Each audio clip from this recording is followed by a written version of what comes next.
अस्सलाम वालेकुम। जनाब सदर असगर अली मेहदी साहब जो ऑल इंडिया के हमारी जमीयत के नाज़िम हैं, हम लोग उनको सुनने के लिए आए थे, लेकिन बिना तासुरात पेश किए हुए हमारे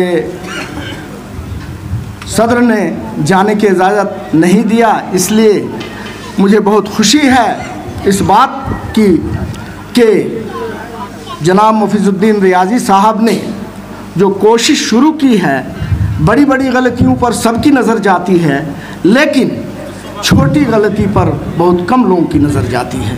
और इसी के इस्लाह के लिए मौलाना मुफीजुद्दीन रियाजी साहब ने जो कोशिश शुरू की है, हम लोग सब मिल के उनके लिए दुआ करें, उनके इदारे के लिए दुआ करें, हमारे शेख असगर साहब के लिए दुआ करें, अल्लाह सेहत याब रखे और हम लोगों को माने दर्स देते रहें और आगे की नसीहत बताते रहें, काम क्या करना है और इस पर हम लोगों को भी अमल करना है। वरना हज़ारों सेमिनार होंगे, हज़ारों गलतियों पर रोशनी डाला जाएगा, लेकिन वो सुधार नहीं होगा। इसलिए हम लोग, आप लोगों की जिम्मेदारी बनती है कि इस चीज़ को हम लोग भी अपने बच्चों को, अपने तालिब इल्म को सही चीज़ पढ़ने का और गलती को सुधार कर पढ़ने की कोशिश कराएं।